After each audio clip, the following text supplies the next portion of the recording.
Welcome to Weird Card Effects episode 10. We are finally in double digits. This will be the last episode of 2020, by the way, which is pretty exciting.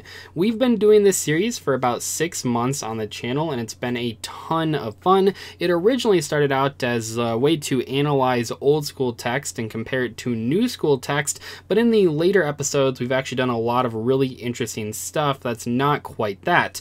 Most recently, we did a couple episodes on monsters with high attack points but really bad drawback effects, and kind of talked about how people were trying to balance high attack points back in the day. And in today's video, we're doing something different once again. So in today's discussion, we are talking about cards that were printed before you could use them or maybe use their effects. And this is a really interesting case because we're not talking about cards like Counter Counter that were misprinted. That was supposed to be a counter trap, but originally it was printed as a normal trap, so you couldn't actually use it. I'm also not counting cards like Volcanic Rocket that say you can add a Blaze Accelerator to your hand, but at the time of release there were only spells, because that's just a way for Konami to add legacy support in the future for those archetypes. So some of these cards will mention other cards that at the time didn't exist, but to me that's a little bit different than just saying spell or trap when the trap isn't in the game yet. We're talking about cards that were printed correctly, but for some reason or another you couldn't fully use that card or their effects when it was printed. Make sure if you missed any episodes in the series to watch the playlist that I'll link at the end of the video, because it has all the episodes in one spot. If you guys enjoyed today's content, make sure to subscribe for more of it, because I promise we will have more episodes of Weird Yu-Gi-Oh! Card Effects in 2021. I'll start today's video with Blue Eyes Shining Dragon, a card I talked about a couple weeks ago when I talked about the original Yu-Gi-Oh! Movie, and this is the card that really inspired today's episode. So Blue Eyes Shining Dragon is a card that can only be special summoned from your hand by tributing a Blue Eyes Ultimate Dragon.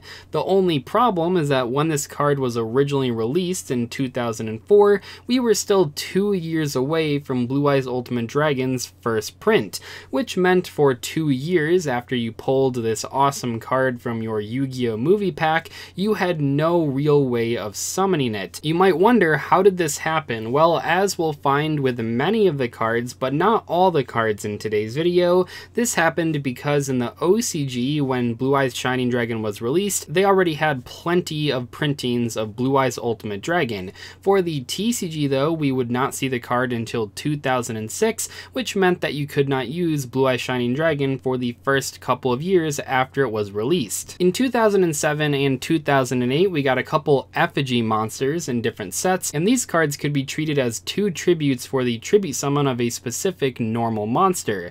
This is a pretty interesting concept. I mean, these cards didn't see a ton of play, but one of them that actually could not see play when it was released was Wind Effigy, released in Phantom Darkness. So Wind Effigy is a level 4 Wind Winged Beast monster with 1800 attack and 200 defense, and it simply says this card can be treated as 2 tributes for the tribute summon of a Wind normal monster. At this point, we had no Wind normal monsters, and this is not the fault of any OCG sort of release dates. We just didn't have this type of card at the time. And then in the very next set, we got a Wind monster that takes multiple tributes, and it was an effect monster but also had the effect, this card is treated as a normal monster while in your hand. Keep in mind, at this point we already had Gemini monsters, and this is not a Gemini monster, but it had that one specific line of text because Konami probably realized, hey, maybe we should print a card that you can actually summon with Wind Effigy. And even nowadays, that is still the only legal 2 tribute Wind normal monster. There is a World Championship prize card that you could technically summon with Wind Effigy, but obviously that card is very rare, and also it's not legal in actual tournaments. So on release, you could not use Wind Effigy, and then we finally got a card that you could summon with this thing the very next set, but ever since then we have never gotten another card that you can summon with Wind Effigy. This card might as well say it can be used as 2 tributes for the summon of Samorg, Bird of Ancestry. Next up we have Cybersaurus, a card that in the TCG was released in June of 2002.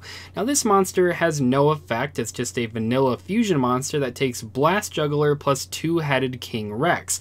Now in the OCG this was fine because at this point they already had 2-headed King Rex, but in the TCG format we would not see that card until a few months later in October of 2002 in Tournament Pack 2. I'm actually pretty sure that there are other fusions that had this same problem. Let me know in the comments if you know of any. I think this was not the only one, but this is the one that I'll mention because yeah, this was early on in Yu-Gi-Oh's history. Maybe they weren't thinking about this as much. This is obviously before instant fusion, so there really wasn't a great way to summon this card at the time. So if you pulled Cybersaurus out of a pack, you would have to wait 4 months before you could finally summon it with polymerization. Next up, we have Dark Magician Girl, which may be surprising because what part of this card's effect were you not able to use? Dark Magician Girl was released in 2003 in Magician's Force for North America, and it gains 300 attack for every Dark Magician or Magician of Black Chaos in the graveyard.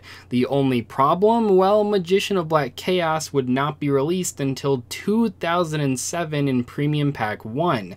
That obviously is a huge gap, and once again, yes, this was due to the OCG release dates being reversed. They got Magician of Black Chaos and then Dark Magician Girl, but in the TCG, we did not see Magician of Black Chaos for quite a while. That is actually the biggest gap of any of the OCG versus TCG release date cards that I've mentioned in today's video, and yeah, it was pretty strange. This is actually even more confusing because a lot of people thought that you could use Dark Magician of Chaos when that card was released with Dark Magician Girl to boost her attack, but it has to specifically be Magician of Black Chaos, even if the cards look pretty similar. So if you wanted to boost the attack of Dark Magician Girl by even more than you could with just 3 Dark Magicians in your graveyard, you would have had to wait until 2007. But what about a card that was affected because of the ban list differences between the OCG and the TCG format? Harpys Featherstorm was released in 2017 for the TCG. This is a normal trap card that says, if you control a winged beast monster until the end of his turn, negate any monster effects your opponent activates. If you control a Harpy monster, you can activate this card from your hand. If this card in its owner's spell and trap zone is destroyed by an opponent's card effect, you can add 1 Harpy's Feather Duster from your deck or graveyard to your hand. In 2017, in the TCG format, Harpy's Feather Duster had been banned for quite a while, so that entire last effect was unable to be used. Now though, we very recently got back Harpy's Feather Duster, which is pretty cool. Obviously this card was still pretty powerful in a Harpy deck, even without Duster being legal. Realistically, I'm not sure how often that effect will go off, but it is kind of interesting. And finally, let's talk about Salem Great Zebroid X, released in Eternity Code back earlier in 2020. And this is a card that you cannot use the effect of in the TCG. While this card is in your graveyard, if a Salamangreat Link monster you control leaves the field because of an opponent's card effect, except during the damage step, you can special summon 2 level 4 Salamangreat monsters from your graveyard, including this card, but negate their effects, and if you do, immediately after this card resolves, Xyz summon 1 Salamangreat Xyz monster using only those 2 monsters. You can only use this effect of Salamangreat Zebroid X once per turn, and Xyz monster that was summoned using this card on the field as material gains this effect. This card gains 300 attack for each material attached to it. So, pretty cool card, right? The only problem is that there is not a rank 4 Salamangreat monster in the TCG. In the OCG, back in 2019, they got Salamangreat Blaze Dragon, a rank 4 Salamangreat monster, but in the TCG we do not have that card, but because Zebroid X was part of a core set, Konami had to still include it in our version of Eternity Code.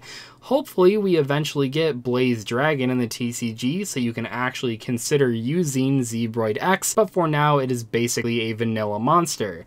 Anyway, that is all for today's video, our final weird Yu-Gi-Oh card effects of the year. I hope you guys have enjoyed this series as much as I've enjoyed making it. It has been a ton of fun. I hope in 2021 we can try going back to the old style and talking about old text versus new text, but I wanted to try something different for the end of the year. I'll see you guys later though. Thank you so much for watching. Goodbye.